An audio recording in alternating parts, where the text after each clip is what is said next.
জাতিসংঘের অধিবেশনে যোগ দিতে যুক্তরাষ্ট্রের নিউ ইয়র্ক যাচ্ছেন প্রধান উপদেষ্টা ডক্টর মোহাম্মদ ইউনূস। তার সফরসঙ্গী এবার ৩টি রাজনৈতিক দলের ৪ নেতা। সরকার প্রধানের এই সফরে রাজনৈতিক প্রতিনিধিদের যুক্ত করা নিয়ে চলছে নানান আলোচনা। জানা গেছে, এই সফরের বেশ কিছু সাইডলাইন বৈঠকে প্রধান উপদেষ্টার পাশাপাশি অংশ নেবেন এই রাজনৈতিক নেতারাও। এছাড়াও যুক্তরাষ্ট্রে বসবাসরত বাংলাদেশিদের সঙ্গেও একটি কর্মসূচিতে অংশ নেওয়ার কথা রয়েছে তাদের। সরকারি সফরের রাজনৈতিক নেতাদের নিয়ে যাওয়ার উদ্দেশ্য কি, সেখানে কি ভূমিকা রাখবেন তারা, আর কেনই বা নির্দিষ্ট ৩টি দলের প্রতিনিধিকেই নিয়ে যাওয়া হচ্ছে, সামনে আসছে এমন নানা প্রশ্ন। সরকারের পক্ষ বলছে, ভবিষ্যতে দেশ পরিচালনার দায়িত্ব যেহেতু রাজনীতিবিদদের হাতেই থাকবে, এই কারণে দেশের গুরুত্বপূর্ণ নানা আলোচনায় রাজনৈতিক দলের প্রতিনিধিদের যুক্ত করা হচ্ছে। অন্যদিকে রাজনৈতিক দলের নেতারা বলছেন, গণঅভ্যুত্থানের পর দেশ গঠনের রাজনৈতিক শক্তি ঐক্যবদ্ধ রয়েছে। আন্তর্জাতিক মহলে এমন বার্তা দিতে চায় সরকার, আর এই কারণেই এই সফরে যুক্ত হচ্ছেন তারা। নির্দিষ্ট ৩টি দল থেকে প্রতিনিধি নির্ধারণের এই সিদ্ধান্ত নির্বাচনের আগে অন্য রাজনৈতিক দলগুলোর কাছে ভুল বার্তা দিচ্ছে কিনা উঠেছে এমন প্রশ্ন।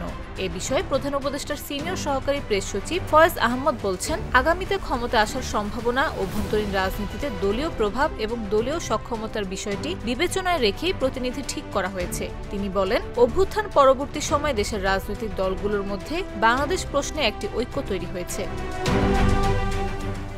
এর আগে রাজনৈতিক নেতাদের এই সফরে যুক্ত করার কারণ নিয়ে সংবাদ সম্মেলনে কিছু ধারণাও দিয়েছিলেন পররাষ্ট্র উপদেষ্টা। তিনি বলেছিলেন, নির্বাচনের সম্ভাব্য সময় ঘোষণা হওয়ায় শেষ কয়েক মাসের রাষ্ট্রীয় গুরুত্বপূর্ণ সব কাজের সঙ্গে দেশের রাজনৈতিক দলগুলোকে যুক্ত রাখতে চায় অন্তর্বর্তী সরকার, যাতে ভবিষ্যতে যারা ক্ষমতায় আসবে তারা এসব কাজের ধারাবাহিকতার বিষয়ে অবগত থাকে।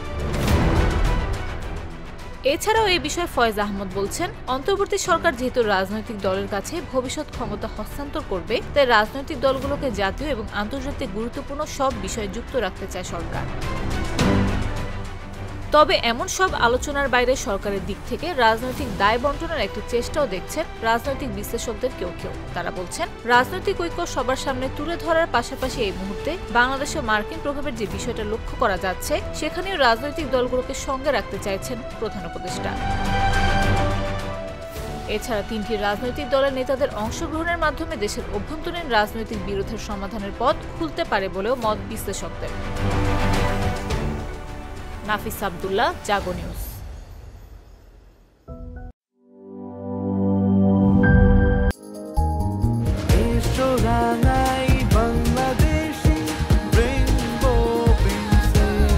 রেইনবো পেইন্টস, ছড়াও জীবনের রং।